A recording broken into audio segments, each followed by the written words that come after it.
भिवंडी तालुक्यातील भादाणे गावचे सुपुत्र तथा नेहमी सामाजिक कार्यात अग्रेसर असणारे, दीनदुबळ्यांची मदत करणारे सुभाष बबन कथोरे यांचा सेवापूर्ती सोहळा नुकताच मोठ्या आनंदाने, उत्साहाने, अनेक मान्यवरांच्या उपस्थितीमध्ये उत्साहपूर्वक संपन्न आणि या शुभप्रसंगी त्यांचा वाढदिवस देखील मोठ्या आनंदाने केक कापून साजरा करण्यात आला। या शुभप्रसंगी त्यांना शुभेच्छा देण्यासाठी गावातील ग्रामस्थ, ज्येष्ठ, श्रेष्ठ, महिला, युवा, तरुण, पंचक्रोशीतील नागरिक यावेळी उपस्थित होते। उपस्थित सर्वांच्या वतीने सत्कारमूर्ती सुभाष बबन कथोरे यांना त्यांच्या भावी वाटचालीसाठी शुभेच्छा देण्यात आल्या। उपस्थित सर्व शुभेच्छुकांचे, आलेल्या मान्यवरांचे सत्कारमूर्ती सुभाष बबन कथोरे व कथोरे परिवाराच्या वतीने सहर्ष स्वागत करण्यात आले व मनापासून आभार देखील व्यक्त करण्यात आले। सत्कारमूर्ती सुभाष बबन कथोरे यांनी बृहन्मुंबई महानगरपालिकेमध्ये सातत्याने 36 वर्ष 8 महिने आपली सेवा दिली आणि आपली जबाबदारी देखील प्रामाणिकपणे पार पाडली। विशेष म्हणजे सत्कारमूर्ती सुभाष बबन कथोरे यापुढे आपल्या परिवारासाठी पूर्णपणे वेळ देतील व जेवढे मला सामाजिक कार्य करता येईल तेवढे मी सामाजिक कार्य करण्याचा प्रयत्न करेन, असे देखील त्यांनी आपल्या मनोगतातून व्यक्त केले आहे। तर चला पाहूया भादाणे गावचे सुपुत्र सुभाष बबन कथोरे यांचा सेवापूर्ती सोहळा व वाढदिवस कशा प्रकारे साजरा करण्यात आला, थोडक्यात पाहूया।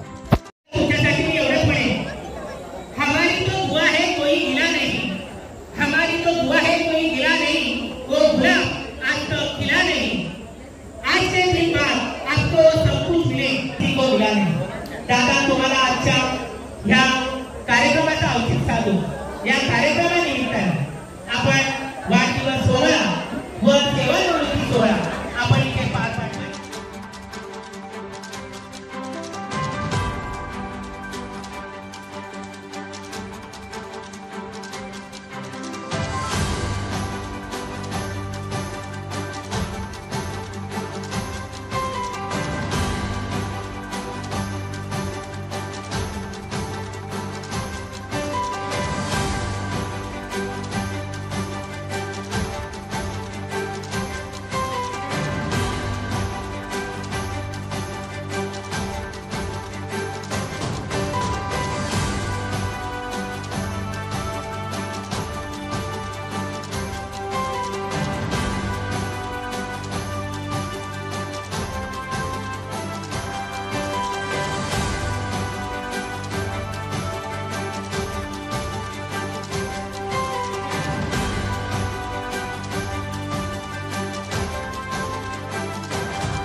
DJ Asif SK.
DJ Asif SK.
सगळ्यांचे लाडके आमचे मामा सुभाष मामा कथोरे हे मुंबई महानगरपालिका इथून सेवानिवृत्त होत आहे.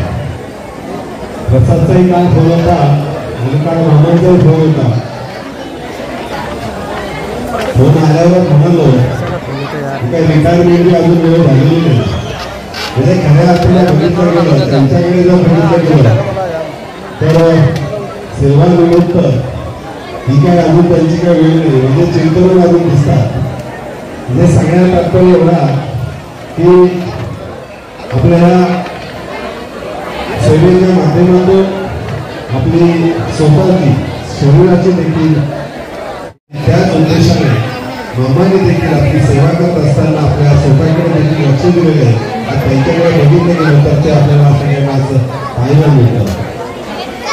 गेली 36 वर्ष 37 वर्ष समाजाची सेवा आपले कर्तव्य बजावत असताना त्यांच्या या सेवेमध्ये महानगरपालिकेच्या गव्हर्नमेंटची ही जबाबदारी पाडत असताना या आपल्या पंचक्रोशीमध्ये राजकारणामध्ये आणि त्याचबरोबर समाजाचं हित कशामध्ये चांगलं आहे, सामाजिक समतोल आपण कसा राखला पाहिजे, आपण या समाजामध्ये काहीतरी आपण देणं लागतं या भावनेतून एक समाजाची सेवा देखील त्यांनी अतिशय चांगल्या पद्धतीने केलेली आहे. त्यांच्या सौभाग्यवती या देखील या बदाने ग्रामपंचायतीच्या सरपंच होत्या. त्यांचा चिरंजीव असेल, जगत असेल, ही सगळीच मंडळी त्यांचं कुटुंब हा खूप मोठा आहे. ते नेहमी त्यांच्या सोबत असतो. म्हणून खऱ्या अर्थाने त्यांची ही 37 वर्षाची सेवा अतिशय चांगल्या पद्धतीने झाली असं म्हटलं तर वावलं ठरणार नाही. पुन्हा एकदा आपल्या सगळ्यांच्याच वतीनं या सेवापूर्ती सोहळ्याच्या निमित्ताने मी मामांना पुढील वाटचालीसाठी देखील आणि त्यांच्याच वाढदिवस आहे मला माहिती नव्हतं, आता वाचलं. त्यांना वाढदिवसाच्या देखील मी खूप खूप शुभेच्छा देतो. आणि येणाऱ्या काळामध्ये म्हणजे हे आपण महानगरपालिकेतून सेवानिवृत्त झाले असतील परंतु समाजाचं जे काही ऋण आहे ते अविरत आपल्या हातून घडत राहू यासाठी देखील मी आपल्याला खूप शुभेच्छा देतो. माझा वाढदिवस सुद्धा आहे आणि या पूर्णपणे पुरणपोळीच्या कामामध्ये आणि कुठे झटक कामाला होते आणि त्याच्यामध्ये त्यांनी कन्स्ट्रक्शन लाईनमधून मुलांना, गावातल्या मुलांना, सर्वांना धंदा पाण्यामध्ये मार्गदर्शन करून त्यांना पूर्णपणे व्यवस्थित सेट केले. त्यामुळे सुभाष कथोरे यांना वाढदिवसाच्या आणि सेवानिवृत्तीच्या खूप खूप शुभेच्छा देतो. धन्यवाद. सरकारवरती आमचे त्यांनी प्रत्येक महापालिकेची सेवा केली आणि काल ते 31/5/2025 रोजी सेवानिवृत्त झाले. उल्लेखनीय असं त्यांचं काम राहिले महापालिकेमध्ये. काल पण परवा 30 तारखेला आमच्याकडे ऑफिसमध्ये हा सत्काराचा सोहळा संपन्न झाला. अगदी भरपूर असे कर्मचारी वृंद, महापालिका कर्मचारी, अधिकारी वर्ग सगळ्यांनी बरोबर अशा शुभेच्छा दिल्या आणि त्यांच्या परिवाराने त्यांचे बंधू आले होते, मुलगी आली होती आणि प्रामुख्याने त्यांचे बंधू आता तुम्हाला दिसत नाही पण त्यांनी उल्लेखनीय एक जबाबदारी म्हणून एक समस्या म्हणून आमचे कथोरे साहेब सुभाष म्हणजे समस्या म्हणजे जिथं समस्या असेल ती समस्या सोडवण्यासाठी सुभाष हे नाव अग्रेसर आहे हे त्यांनी कौतुकास्पद करून दाखवलं. आणि त्यांच्या पाठीमागे त्यांच्या पत्नी त्यांनी सांगितलं की एक चांगला बाप म्हणून त्यांची कीर्ती या गावामध्ये आहे आणि एक भाऊ म्हणून. तर असं उल्लेखनीय त्यांचं काम आहे आणि ह्या कामाची त्याची पोचपावती आजही दिसते. परवा दिवशी आमच्या ऑफिसला हा कार्यक्रम झाला त्याही ठिकाणी भरपूर अशी उपस्थिती होती आणि या समाजामध्ये वागण्याचा, बोलण्याचा हा त्यांचा जरुरी म्हणतात ना तो स्वभाव आहे तो कायम राहावा. आणि आता त्यांना राहणं मोकळं आहे. ती समाजसेवा असेल, परिवारासोबत साथ देणं असेल, अनेक अशा कारणांनी त्यांना विपणेश्वर त्यांनी प्रार्थना करेल तर त्यांना आतापर्यंत जे आयुष्य मिळाले कारण कामामध्ये ते तत्पर आहेत. सकाळी 7 वाजता आम्ही कधी बसवले तर ते आमचे पहिले असायचे. सुंदर अशी त्यांनी कामगिरी केली. मी या शुभेच्छा देईल त्यांच्या भावी आयुष्य भावी जीवन सुखरूप सुंदर आणि येणारी प्रत्येक क्षण त्यांच्यासाठी आनंदाचा जावं. एक त्यावेळी आहे प्रवृत्त होत आहे, आमचा निरोप घेत आहे हे अगदी खरं आहे. पण आपल्याशी असलेले आमचं नातं मात्र सदैव अबाधित राहील. तुमच्या सहवासात घालवलेले अनेक क्षण आजही आम्हाला आठवतात. तुमचा स्वभाव तुमचं वागणं आम्हाला सतत आठवतच राहील. तुमचं इथून पुढचं आयुष्य असंच सुखा समाधानात जावं ही ईश्वरचरणी प्रार्थना. तुम्हाला गावाल्यांना आणि मुख्य परिवारांना या परिवाराकडून जो काही आग्रहाचा आमंत्रण आहे खरंच त्यांचं मन मोठं आहे आणि असंच कायम राहील ही ईश्वरचरणी प्रार्थना.